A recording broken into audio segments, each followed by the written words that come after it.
बहुत समय पहले भारत का महान मौर्य साम्राज्य अपनी शक्ति और वैभव के चरम पर था। इसी स्वर्णिम काल में पाटलिपुत्र में एक राजकुमार ने जन्म लिया। उसका नाम था बिंदुसार। उसके पिता थे चंद्रगुप्त मौर्य और उसके मार्गदर्शक थे महान आचार्य चाणक्य। जन्म से ही बिंदुसार को भविष्य का राजा माना जाता था और उसी के अनुरूप उसका पालन पोषण किया गया। तलवार चलाना हो या घुड़सवारी, राज्य चलाने की कला हो या राजनीति की समझ, हर गुण उसमें धीरे धीरे विकसित होने लगा। बिंदुसार शांत स्वभाव का होने के साथ अत्यंत बुद्धिमान और बलवान भी था।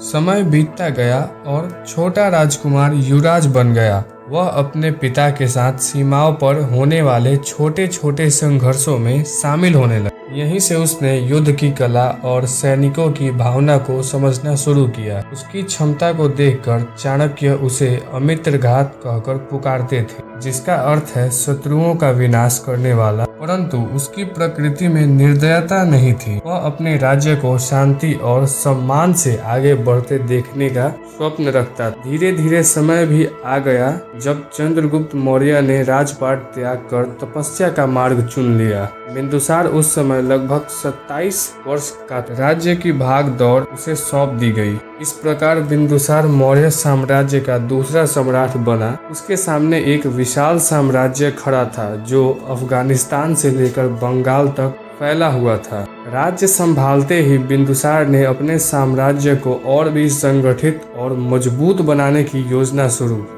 उसका मुख्य ध्यान दक्षिण भारत पर था। उसने एक एक कर वहां के शासकों को पराजित किया। मौर्य साम्राज्य की सीमा को आगे बढ़ा। कर्नाटक, आंध्र प्रदेश और तमिल क्षेत्र तक उसका प्रभाव फैला गया। केवल कलिंग क्षेत्र ही मौर्य के अधीन नहीं आया था। साम्राज्य के भीतर भी उसके सामने चुनौतियां आती रही। तक्षशिला में विद्रोह होने लगा। प्रजा स्थानीय अधिकारियों से असंतुष्ट थी। बिंदुसार ने अपने योग्य पुत्र अशोक को वहां भेजा। अशोक ने विद्रोह शांत किया और व्यवस्था फिर से स्थापित की। बिंदुसार का परिवार बड़ा था। उसके 16 से अधिक पुत्र थे।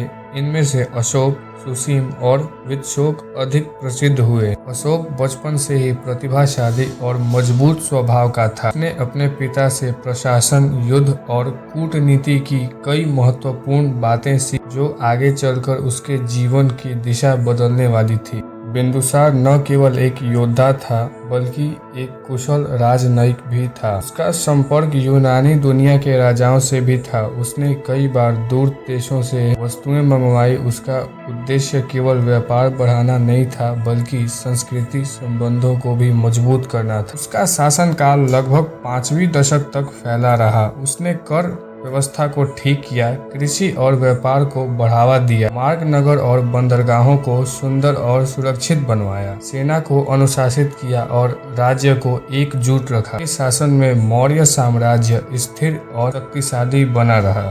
समय के साथ बिंदुसार वृद्ध होता गया। पाटलिपुत्र में उसका देहांत हो गया। लगभग 272 ईसा पूर्व का समय माना जाता है। उसके बाद उसके पुत्र अशोक ने गद्दी संभाली और उसके शासन काल में मौर्य साम्राज्य विश्व इतिहास में अपनी अमिट छाप छोड़ी। बिंदुसार को आज उतनी प्रसिद्धि नहीं मिल पाई जितनी उसके पिता चंद्रगुप्त और पुत्र अशोक को मिली। परंतु इतिहास यह स्वीकार करता है कि यदि बिंदुसार ने साम्राज्य को स्थिर और मजबूत न रखा होता तो न चंद्रगुप्त का स्थापित किया हुआ साम्राज्य टिक पाता और न ही अशोक का उदय संभव हो। वह मौर्य वंश की नींव के बीच का वह स्तंभ था जिसने पूरे साम्राज्य को संतुलन में रखा। यह थी सम्राट बिंदुसार की शांत परंतु अत्यंत महत्वपूर्ण कहानी जो भारतीय इतिहास में एक गहरी छाप छोड़ती है।